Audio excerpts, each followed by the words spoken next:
The first time I saw my father cry in public, he was standing in the middle of the Maplewood Veterans Hall holding a folded newspaper with my photograph on the front page. Not a wedding picture. Not a graduation portrait. A Pentagon security photo. I was walking beside a senior defense official in Washington, D.C. wearing my Navy dress whites, while two armed federal agents escorted us toward a secure entrance. The article headline read, "Ohio-born Navy officer helps lead emergency evacuation of American civilians." My father stared at that picture like he was looking at a stranger. Then he said the words nobody in that room ever expected to hear from Frank Whitmore. I think I may have been wrong about my daughter. The room went silent. My brother Danny nearly dropped his coffee. My mother covered her mouth with both hands. And me, I wasn't even there to hear it. I was sitting alone in a government sedan outside Arlington National Cemetery when my phone started vibrating for the fourth time in 10 minutes. "Mom calling." I let it ring. The driver pretended not to notice.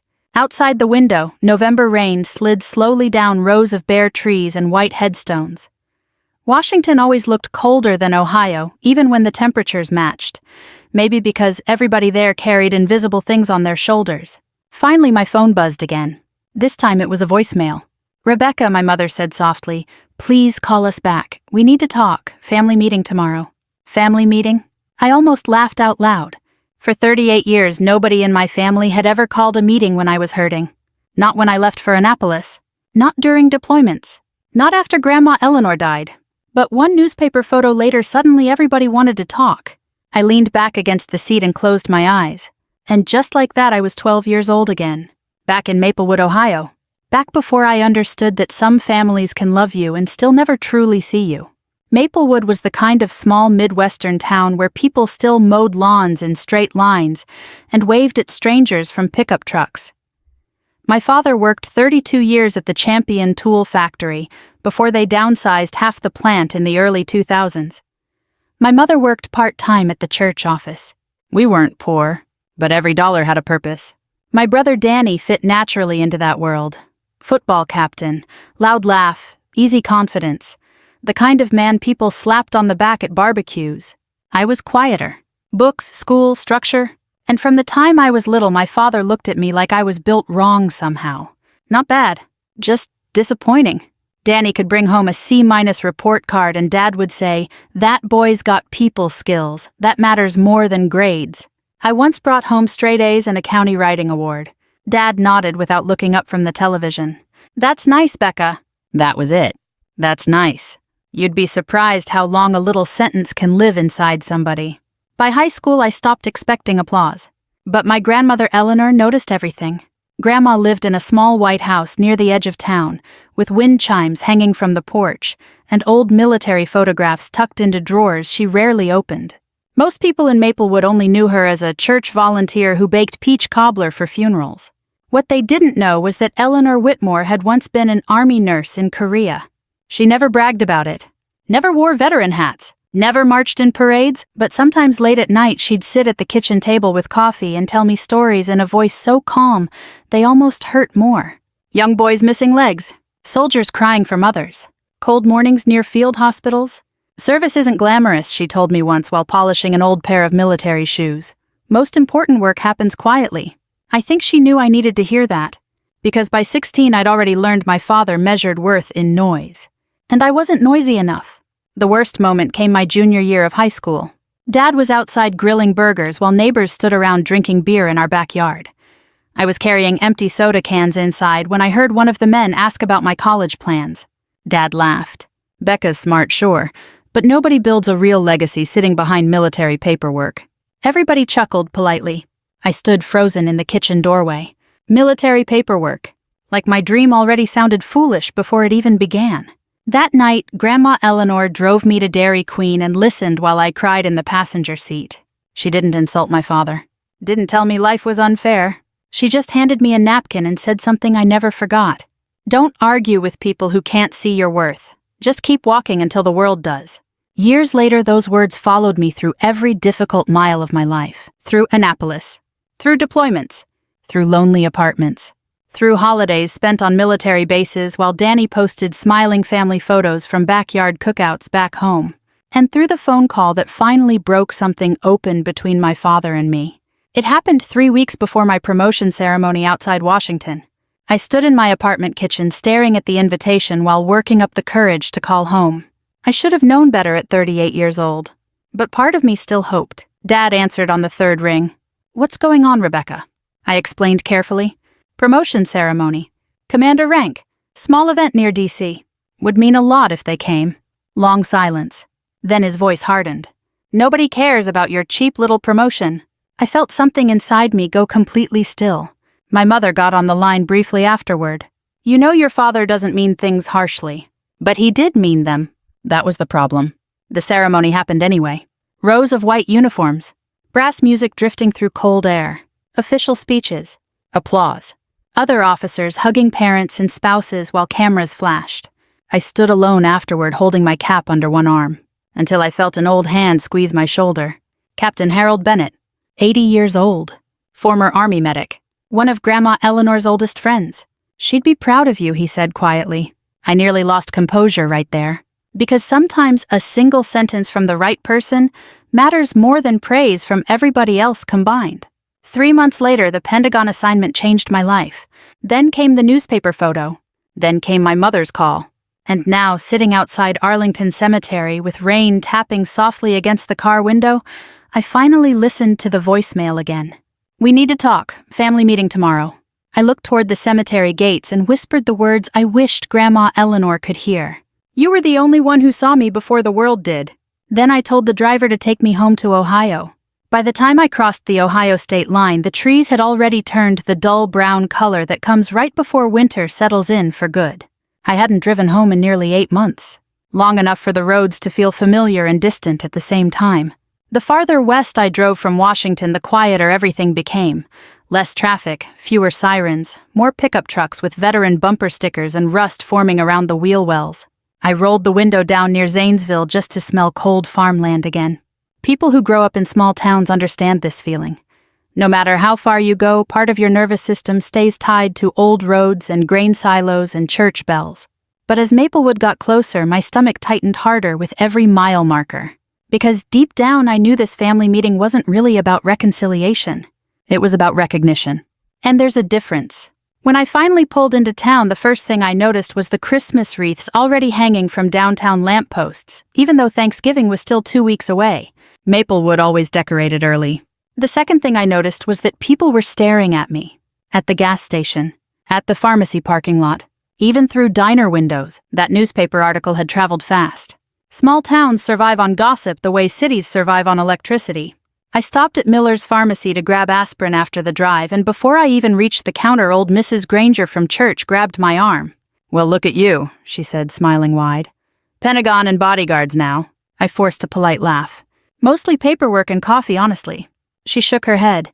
"Your Grandma Eleanor would be over the moon." That hit me harder than I expected. Because almost nobody mentioned Grandma anymore. After she died, it felt like the town quietly folded her memory away into casseroles and funeral flowers. But not me. I carried her everywhere. Even now, I still kept her old service pin inside my coat pocket during difficult meetings. Mrs. Granger lowered her voice. "Your father's been acting strange since that article came out." I raised an eyebrow. "Strange how? He keeps buying extra newspapers." She smiled gently. "That man's probably read your article 20 times." I didn't know what to say to that. Because part of me wanted satisfaction. Another part wanted to cry.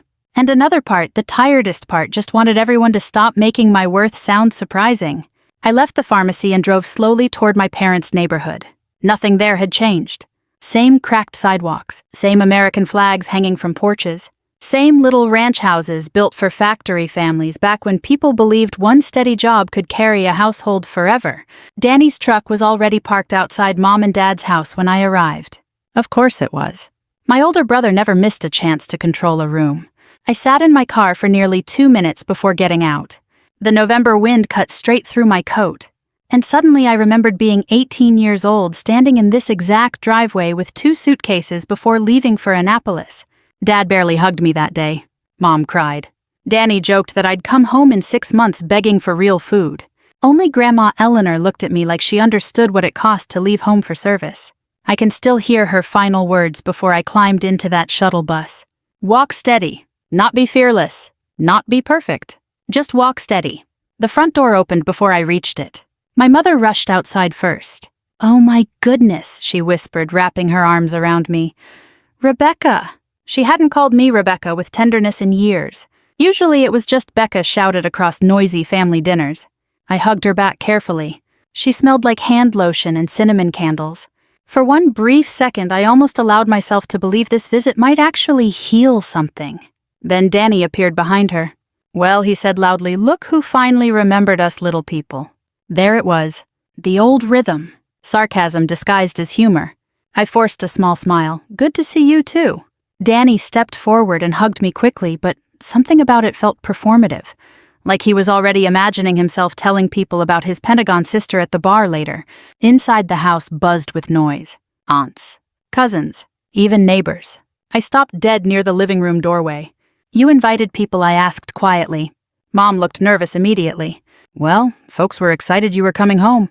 Excited. Interesting word. Nobody had been excited when I graduated Annapolis, or during my first deployment, or when Grandma Eleanor's funeral nearly emptied my savings because I paid for most of it myself while Danny complained about floral costs. But one newspaper article later, suddenly I was interesting. I kept my expression neutral. "Military training teaches you how to lock emotions behind your teeth." Still, my chest burned. Dad emerged from the dining room holding coffee. For a second, neither of us spoke. Frank Whitmore had aged more than I realized. His shoulders sagged lower now, more gray around the temples. His hands looked rougher, too. Factory hands. Working man hands. The kind that built half this country and silently destroyed the bodies attached to them. Then he nodded awkwardly. "Long drive." "About 7 hours." He cleared his throat. "Saw your article," I figured. Another silence. Everybody nearby pretended not to listen. Dad shifted uncomfortably before finally saying words that sounded almost physically painful for him. "People around town seem pretty impressed. Not 'I'm proud of you.' Not even congratulations. Just people seem impressed." I almost smiled at how predictable it was. "Town always did like headlines," I answered calmly. Danny laughed too loudly. "Well, you're basically famous now. Mom's been saving newspapers like you're a Kennedy." Mom shot him a look. The room filled with uncomfortable chuckles. Then Aunt Linda walked over carrying deviled eggs and touched my arm. "Your grandmother always said you were destined for something important." There it was again.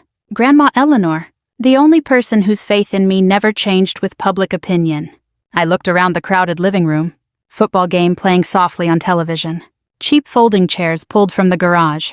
Pot roast smell drifting from the kitchen. Middle-aged relatives suddenly eager to hear Pentagon stories after years of barely asking about my life. And right then I understood something clearly. They didn't know me at all. Not really. They knew the newspaper version. The impressive version. The version validated by strangers.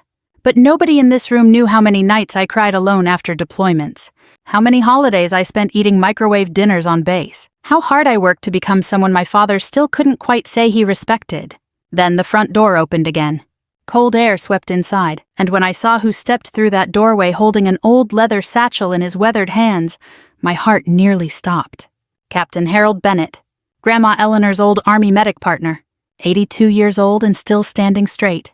The entire room turned toward him in confusion. But I already knew. This was the real reason I came home. And suddenly my family had no idea what was about to walk into that living room. Captain Harold Bennett removed his wool coat, slowly, carefully folding it over one arm, while the entire living room stared at him. Nobody in my family recognized him except me. But the second I saw the old Army Corps pin on his lapel, I felt 16 years old again, sitting at Grandma Eleanor's kitchen table, listening to stories about soldiers who never came home. Harold looked older than the last time I'd seen him at my promotion ceremony. Thinner, too, but his eyes were still sharp. "Rebecca," he said warmly. I crossed the room before anybody else could speak and hugged him tightly. "I didn't know you were coming." He smiled faintly. "Your grandmother taught me surprises matter." That got my father's attention immediately. "Harold Bennett," Dad asked cautiously. "From Eleanor's old stories." Harold nodded once. "That's right." Dad shook his hand with visible uncertainty. Now here's the thing about men from my father's generation, especially working-class Midwestern men. Military service meant something sacred to them even if they rarely talked about emotions. A veteran from Korea automatically carried weight in a room like this, which meant Harold's presence changed the atmosphere immediately. The joking stopped. The performance softened. Mom hurried to make coffee while Harold settled slowly into Dad's old recliner near the fireplace. "You look just like your grandmother around the eyes," he told me quietly. I swallowed hard. Nobody had said that to me since her funeral. The room eventually reorganized itself into awkward conversation. Cousins wandered toward the kitchen. The football game kept playing in the background. Somebody dropped ice into glasses. But underneath it all, tension hummed quietly. Because everybody sensed Harold hadn't come just for dinner. He brought something with him. The old leather satchel rested against his chair the entire time. Dad noticed it too. Finally, after nearly 20 minutes of shallow small talk about traffic weather and Washington politics, Harold cleared his throat. "I came because Eleanor asked me to." The room went completely still. My mother blinked. "Asked you to?" Harold nodded slowly. "Before she passed." Dad frowned. That was 3 years ago. She knew her time was running out. I felt cold suddenly. Harold rested both hands on the satchel. "She gave me instructions. Told me there would come a day Rebecca finally came home after proving herself to people who never fully saw her." Nobody moved. Nobody even reached for coffee. And for the first time all evening, my father looked genuinely uncomfortable. Harold opened the satchel carefully and removed a worn black journal tied with faded blue ribbon. I recognized it instantly. Grandma Eleanor's handwriting covered the front. Dad stared at it in confusion. "I've never seen that before." "No," Harold answered quietly, "because she kept it private." He looked toward me. "She wrote in it for almost 20 years. The room suddenly felt too small. Harold untied the ribbon slowly. "Eleanor asked me to give this to Rebecca one day, but only after the family was finally willing to listen." Danny shifted awkwardly on the couch. "Listen to what?" Harold opened the journal and adjusted his glasses. Then he began reading. "March 14th, 2004, he said softly. "Frank thinks Rebecca is too quiet for this world. He worries quiet people get ignored. What he doesn't understand is that quiet people often survive things loud people never could." My throat tightened instantly. Mom lowered her eyes. Harold turned another page. "Rebecca sat with me tonight polishing old service shoes. She asks thoughtful questions, notices details. That girl carries loneliness in her chest like a grown woman already." I couldn't breathe properly. Because suddenly Grandma's voice existed in the room again. Warm, steady, certain, Harold continued. "I fear Rebecca spends her whole life trying to earn affection that should have been given freely."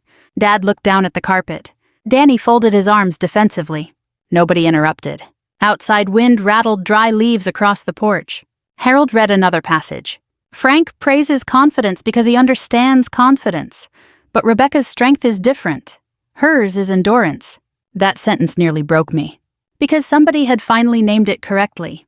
My entire life wasn't built on brilliance or charm or attention. It was built on endurance. Harold paused and looked at my father. "She loved you very much, Frank, but she worried about the things you couldn't say." Dad rubbed his jaw uncomfortably. "I did my best." Harold nodded gently. "I know you believe that." That answer landed harder than an accusation would have. The room stayed silent another moment before Danny finally spoke. "So what this is all supposed to make us feel guilty?" I looked at my brother carefully. He sounded irritated, but underneath it I heard something else. Fear.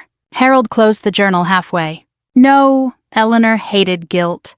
She believed guilt without growth is useless." Danny scoffed softly. "Then why now?" Harold looked directly at him. "Because your sister spent 20 years becoming someone this family should have appreciated long before strangers did." Nobody spoke after that. Not even Danny. The football commentators droned softly from the television while the weight of Harold's words settled across the room like snowfall. And sitting there surrounded by relatives, I realized something painful. I'd spent most of my life thinking success would finally heal old wounds. That enough promotions, accomplishments, or recognition would eventually make my father look at me differently. But sitting there now, I understood the truth. Success doesn't erase childhood hurt. It just changes who witnesses it. Harold opened the journal again. "One more thing," he said quietly. He reached into the satchel and removed an old envelope with my name written across the front in Eleanor's careful handwriting. My hands trembled immediately. Dad stared at it. "When did she write that?" 2 weeks before she died. Harold handed it to me gently. "She told me Rebecca would need it someday after the world finally noticed her, but before bitterness hardened permanently inside her." The room disappeared around me. All I could see was Grandma's handwriting. I opened the envelope carefully. Inside was a single folded page. I recognized the scent instantly. Lavender. Her old perfume. My vision blurred before I even started reading. And then I saw the first line. If you're reading this, sweetheart, it means they finally see what I always did. I had to stop. My chest hurt too badly. Mom quietly began crying near the kitchen doorway. Dad still hadn't spoken. Not once. Harold leaned back slowly and folded his weathered hands. Then, in the gentlest voice imaginable, he said the words that changed the entire night. Frank, your daughter didn't become extraordinary because the world praised her. He looked directly at my father. She became extraordinary because she learned how to survive without it. Nobody moved for several seconds after Harold said those words. The football game kept playing softly in the background, but nobody was watching anymore. My father sat in his recliner staring at the carpet with both hands locked together so tightly his knuckles had gone white. I'd seen Frank Whitmore angry 1,000 times in my life, seen him sarcastic, dismissive, proud, but never uncertain. This looked different, older somehow, like a man slowly realizing memory might not tell the same story as truth. Mom finally wiped her eyes with a napkin and tried to steady herself. Maybe we should eat, she whispered. That's what people from our generation of families do when emotions become too large. They feed everybody. So plates started moving around the dining room table. Pot roast. Mashed potatoes. Green beans cooked too long the way my father liked them. The normalcy almost felt absurd after everything Harold had read aloud. But I appreciated it too. Because real American families rarely heal through dramatic speeches. Most healing happens while somebody passes gravy quietly and avoids eye contact. I sat beside Harold while Danny poured himself bourbon 2 fingers too heavy. That alone told me he was rattled. Danny only drank like that when life stopped behaving predictably.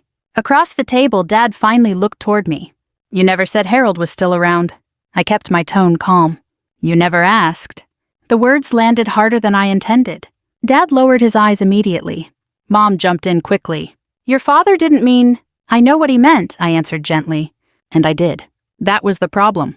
Nobody at that table was cruel in the cartoon villain way people imagine when they hear stories like mine. My parents paid bills, showed up for emergencies, made sure we had food. Dad worked overtime most of his adult life.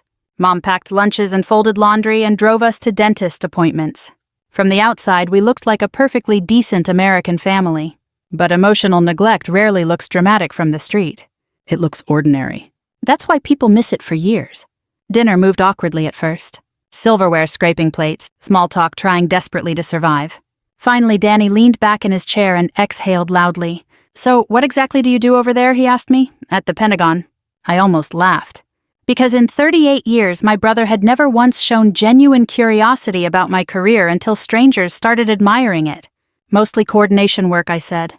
Danny smirked faintly. That newspaper made it sound pretty important.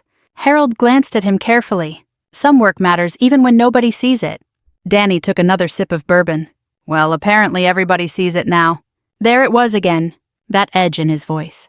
The resentment. I studied my brother quietly. Danny had once been handsome in the easy hometown way. Broad shoulders, thick hair, big personality. But stress changes people. His face looked puffier now. His smile strained at the corners. And for the first time in my life, I realized Danny wasn't actually happy. Not truly. He'd spent decades playing the role everybody expected from him. Golden son. Local success story. Family man. But something underneath had started cracking. Dad cleared his throat suddenly. Business still giving you trouble. Danny stiffened immediately. There's no trouble. Mom and Dad exchanged a quick glance. So there it was. The thing nobody was discussing openly. I leaned back quietly and let the silence stretch. Eventually, Danny shrugged. Economy's rough right now. What happened? I asked carefully. Danny hesitated. Then he laughed bitterly. What happened is people stopped buying things they don't need. Turns out Danny's construction supply company had been bleeding money for over a year. Rising fuel costs, bad loans. 2 commercial clients who never paid invoices. He'd hidden most of it from the family while trying to maintain appearances. But small-town reputations can become prisons. Once everybody thinks you're successful, admitting failure starts feeling impossible. Dad stared down at his plate. I offered to help. Danny's jaw tightened. I don't need rescuing. The irony nearly overwhelmed me. My whole life, Danny had been the one celebrated for staying local and building something real. Meanwhile, I was the unrealistic daughter chasing military paperwork. And now here we sat. Me financially stable but emotionally exhausted. Danny emotionally defensive and financially drowning. Funny how life rearranges assumptions with age. Harold quietly sipped coffee before speaking again. Eleanor used to worry about both of you kids. Mom looked surprised. Both. Harold nodded. She worried Rebecca would feel unseen, and she worried Danny would become trapped trying to stay admired. Danny looked away immediately. Because even now at 42 years old, my brother still lived like the town's opinion controlled oxygen itself. The conversation drifted after that. People started discussing old neighbors, factory closures, church gossip. But underneath everything, tension kept simmering. Finally, Dad stood up slowly and walked toward the living room window. Snow had started falling lightly outside, tiny flakes drifting beneath the porch light. Without turning around, he spoke quietly. You know what the hardest thing about getting old is? Nobody answered. Dad folded his arms. You spend your whole life thinking you understand people. He paused. Then one day, you realize you missed important things sitting right in front of you. The room went silent again. Mom stared at him like she'd never heard him speak this honestly before. Dad still faced the window. When Rebecca was little, she never asked for much. His voice roughened slightly. I thought quiet meant strong. My chest tightened. And maybe sometimes he continued quiet means lonely. Nobody moved. Harold lowered his eyes respectfully. Danny rubbed his forehead hard with one hand. And me! I felt anger and sadness colliding together so hard I couldn't separate them anymore. Because this was all I ever wanted. Not applause. Not headlines. Not Pentagon articles. Just acknowledgement. Simple acknowledgement that my feelings had existed all along. Dad finally turned toward me. I read that article 3 times before I recognized you. That sentence hurt more than the original insult ever had. Because buried inside it was the truth. The world had introduced my father to his own daughter. He walked back toward the table slowly. Then, after a long silence, he asked the question I never expected him to ask. Rebecca, were we really that hard on you? The room held its breath. I looked at my father carefully. Really looked at him. Not the giant figure from childhood. Just an aging man carrying mistakes he didn't fully understand until too late. And for the first time in my life, I decided not to protect him from the answer. Yes, I said quietly. Nobody spoke after that. Outside, snow continued falling over Maplewood. And deep down, I think every person in that house understood the real family meeting had finally begun. After Dad admitted it, nobody at the table seemed to know what came next. That's the thing people don't tell you about long-awaited moments. Truth doesn't arrive with music playing in the background. Sometimes it just sits there awkwardly beside the mashed potatoes while everybody avoids looking directly at each other. Mom eventually stood and began clearing dishes with trembling hands. I'll make coffee, she whispered again, even though there was already coffee sitting untouched on the counter. Danny disappeared onto the back porch with his bourbon. And Dad stayed, standing beside the dining room table, staring at me like he was trying to reconcile 2 different versions of his daughter at the same time. The little quiet girl from Maplewood, and the woman from the Pentagon newspaper article. Harold broke the silence first. Frank, he said gently, why don't you tell her the truth? Dad frowned slightly. I already did. No, Harold answered calmly. You admitted regret. That's different from truth. Dad's jaw tightened. Men from my father's generation weren't taught how to unpack emotions. They were taught how to survive layoffs, fix engines, and ignore chest pain until somebody forced them to see a doctor. Emotional language always sounded foreign coming from him. But Harold waited patiently. Finally, Dad sat down heavily in his chair. And for the first time in my entire life, my father spoke to me without sounding like he was trying to win something. When you were little, he began slowly, you scared me. I blinked in surprise. Me? Dad nodded. You noticed everything. Nobody had ever said that to me before. He rubbed his rough hands together while searching for words. Danny was easy, loud kid, tough kid. If he got hurt, he yelled. If he wanted something, he asked. He looked up at me carefully. You just got quiet. I swallowed hard. Dad exhaled slowly. When your grandmother died, she told me something at the hospital I never forgot. He paused. Frank, one day you're gonna realize your daughter stopped bringing her feelings to you because you kept teaching her they were inconvenient. Mom froze near the kitchen counter. Apparently she'd never heard that either. Dad stared at the table. I got angry at Eleanor for saying it. His voice cracked slightly. But after you left for Annapolis, the house changed. I leaned forward slightly despite myself. How? He gave a sad little laugh. Too quiet. That nearly broke me. Because all those years I thought nobody noticed my absence. But apparently they did. They just noticed too late. Dad shook his head slowly. You stopped calling as much after the academy. I got busy. No, he said quietly. You got careful. The room fell silent again. And he was right. By my mid-20s, every conversation with home became emotionally measured. Safe topics only. Weather, travel, schedules. Never disappointment. Never loneliness. Never the ache of constantly feeling emotionally optional inside your own family. Harold leaned back in his chair, watching both of us carefully. Eleanor always believed families survive through honesty, he said.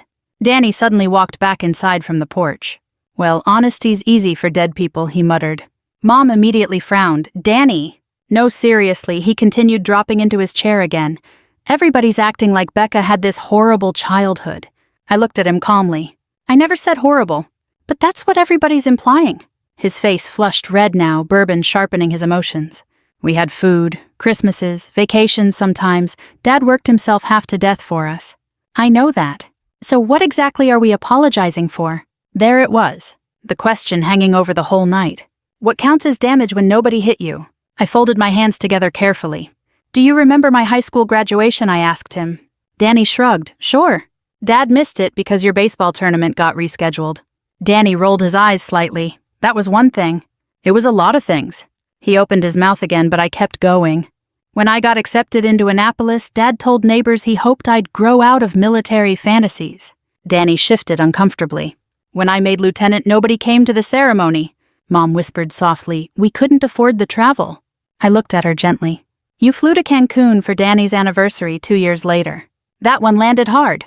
Mom sat down slowly after that. Danny rubbed his forehead. You're keeping score now. No, I answered quietly. I'm explaining why I stopped expecting support. The room went still again. And then unexpectedly Dad spoke. She's right. Danny turned toward him immediately.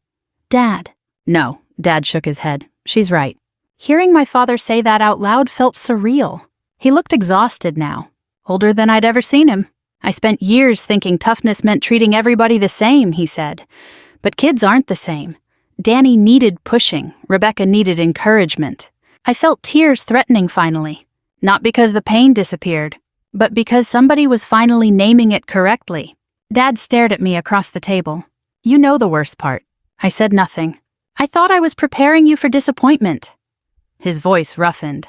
Turns out I became the disappointment.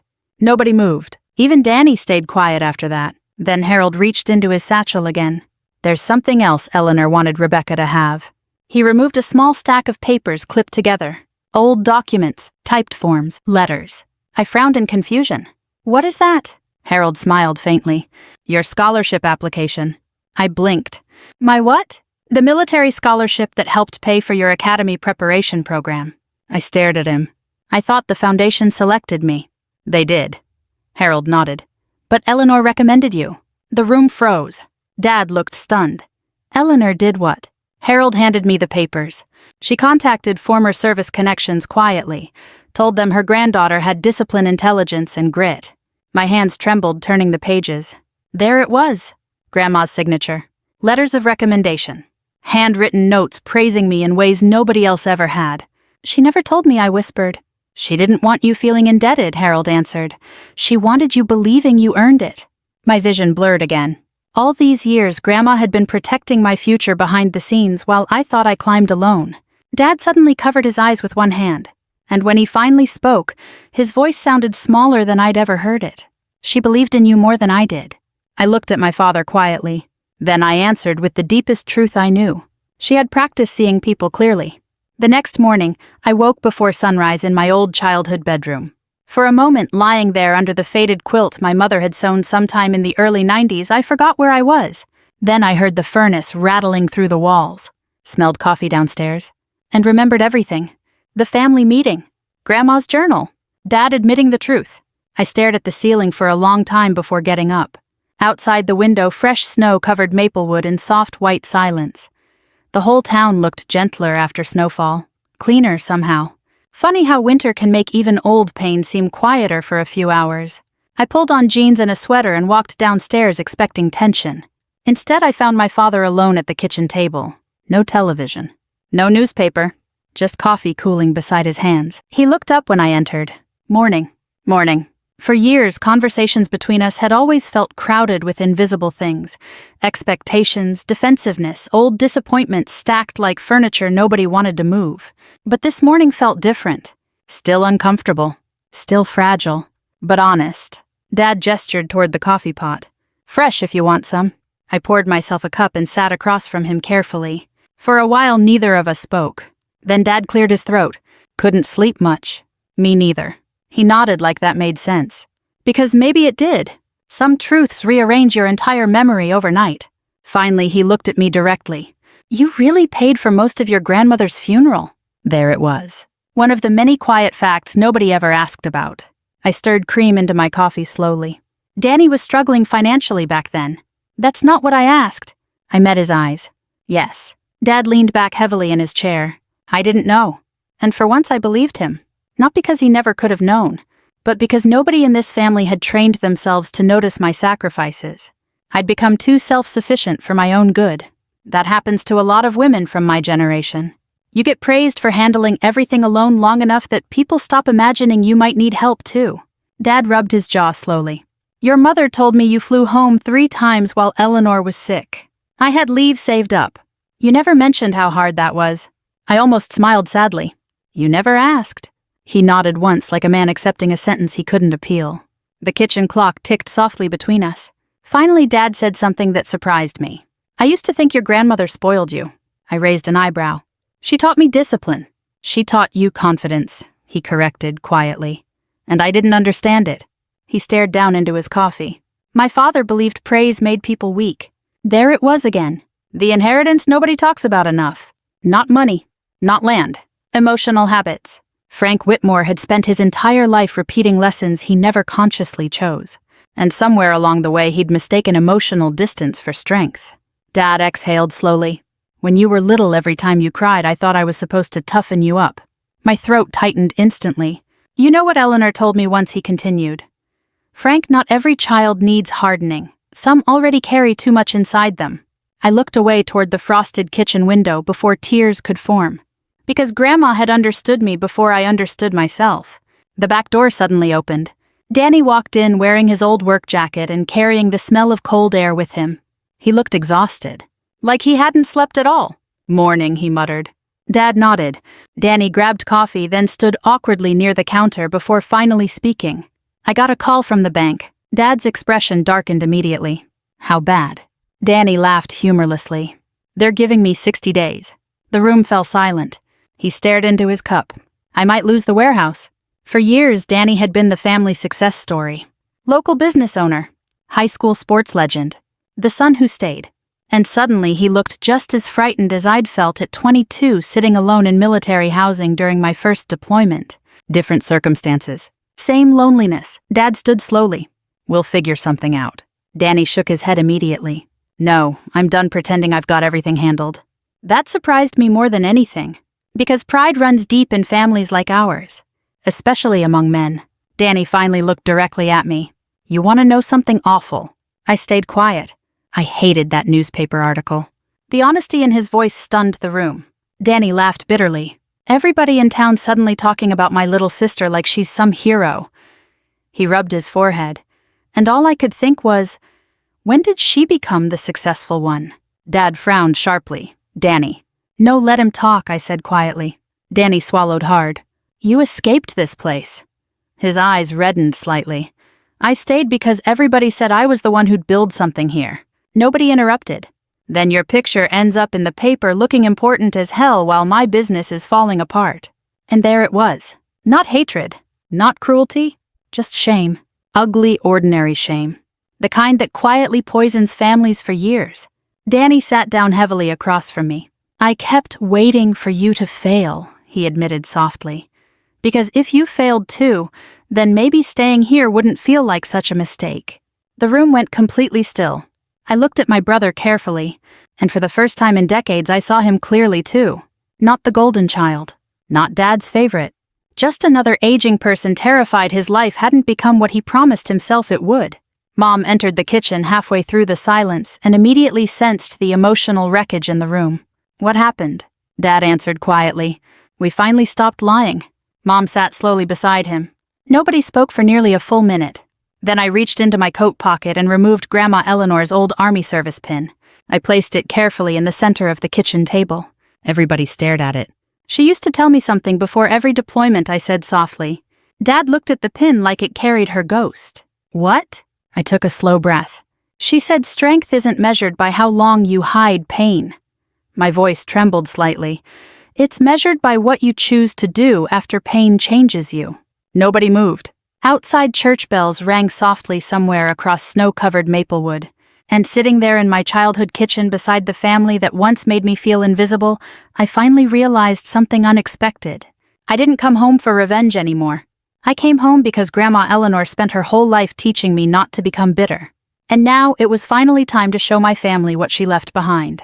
3 months later, the ribbon-cutting ceremony happened on a cold Saturday morning under a gray Ohio sky. The new sign outside the renovated brick building read, Eleanor Whitmore Veterans Resource Center. Simple, no giant flags, no dramatic slogans, just her name, exactly the way Grandma would have wanted it. I stood near the entrance, adjusting my gloves while volunteers carried folding chairs through the front doors. Across the parking lot, local veterans gathered slowly beneath clouds of visible breath. Old Marines in worn jackets, Army widows holding coffee cups, Vietnam veterans with canes. Men who rarely talked about pain, but carried it everywhere anyway. Maplewood had more veterans than people realized.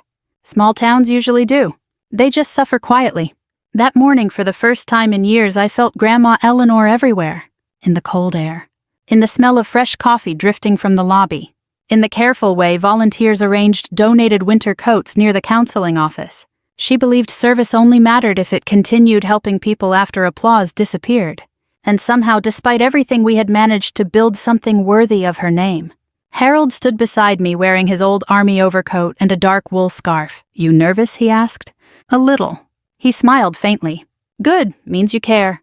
The center itself had once been an abandoned insurance office near downtown Maplewood, empty for almost 7 years.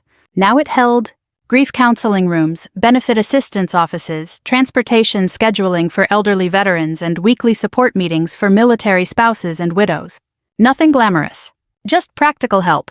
The kind Grandma respected most.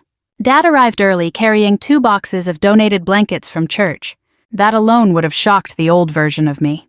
Frank Whitmore volunteering publicly for something emotional. Impossible 6 months ago.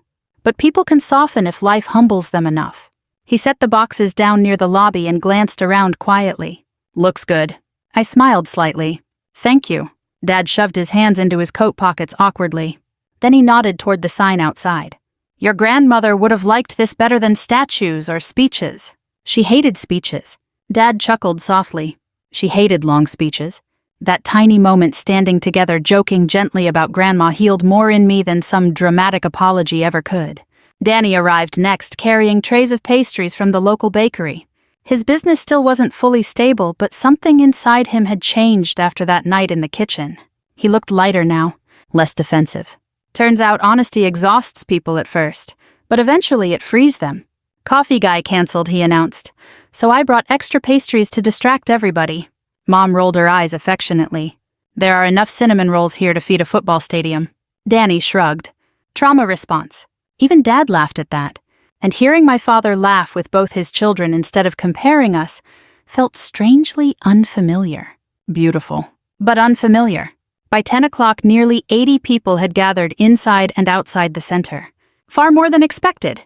Town council members, veterans groups, church families, even people who barely knew us personally. Because in towns like Maplewood, once somebody finally starts helping quietly suffering people, word spreads fast. A local reporter approached me near the entrance. Commander Whitmore, she began politely what inspired this project. I paused before answering. Then I looked toward the sign carrying Grandma Eleanor's name. My grandmother taught me something important, I said. A lot of people survive wars and spend the rest of their lives pretending they didn't bring any of it home with them. The reporter lowered her notebook slightly. And this center, this place gives people permission to stop pretending. She nodded slowly after that. No flashy quote needed. Just truth. A little before the ceremony began, Harold asked everyone to gather near the front entrance. Snow flurries drifted lightly around us while folding chairs scraped against pavement. Then Harold stepped forward carefully, holding a small note card in trembling hands. At 82 years old, his voice still carried quiet authority. "I served beside Eleanor Whitmore during Korea," he began, "and I can tell you something with certainty." The crowd grew still. She never cared about status, never cared about recognition. She cared about whether people felt abandoned. Dad lowered his eyes immediately. Harold continued, "She once told me the loneliest people in America are often the ones everybody assumes are doing fine." That line hit hard across the crowd, because older Americans understand that kind of loneliness deeply. Harold looked toward me then. "Rebecca built this center because she understands service isn't about revenge against people who doubted you." He smiled softly. "It's about becoming strong enough to help anyway." I felt my throat tighten immediately. Then Harold stepped aside and gestured for my father to come forward. Dad looked genuinely startled. "I'm not giving a speech." Harold smiled. "Yes, you are." The crowd chuckled lightly. Dad looked trapped for a moment. Then slowly, very slowly, Frank Whitmore walked toward the microphone. I honestly don't think I'd ever seen him nervous before. He stared out at the crowd while cold wind moved across the parking lot. Finally, he cleared his throat. "My daughter spent most of her life believing this family didn't see her clearly." The entire crowd fell silent. Dad's voice roughened slightly. "And the painful thing is, she was right." Mom quietly wiped tears beside Danny. Dad shook his head once. "I thought strength meant criticizing people until they got tougher." He glanced toward me. "Turns out encouragement works a whole lot better." A few people laughed softly through emotion. Dad swallowed hard. "I spent years waiting for Rebecca to become someone impressive." His eyes reddened slightly. "What I missed was the fact she already was. That did it. That finally broke me. Not because the pain disappeared. Not because the past changed. But because after 38 years, my father finally saw me without needing the world's permission first." Dad looked out at the crowd one last time. "If you still have children who speak to you," he said quietly, "don't wait for newspaper headlines before you tell them you're proud." Nobody clapped immediately. The silence mattered more. Then slowly people began applauding. Not loudly. Not theatrically. Just honestly. And standing there beneath falling snow outside the Veterans Center built in Grandma Eleanor's memory, I realized something she'd understood all along. Revenge might satisfy wounded pride for a little while, but healing changes entire families. Later that evening, after everybody left and the lights dimmed inside the center, Dad and I stood alone near the front entrance watching snow collect across Maplewood. He looked older now. Softer, too. "I'm sorry it took me so long," he said quietly. I slipped Grandma Eleanor's service pin back into my coat pocket. Then I looked at my father and answered honestly, "You still made it before it was too late." If this story touched something in your heart, maybe reminded you of your own family, your own parents, your own children, take a moment tonight to tell somebody what they mean to you while you still can. Sometimes people spend their whole lives waiting to feel seen, and sometimes one honest sentence can heal wounds carried for decades. Thank you for spending this time with me.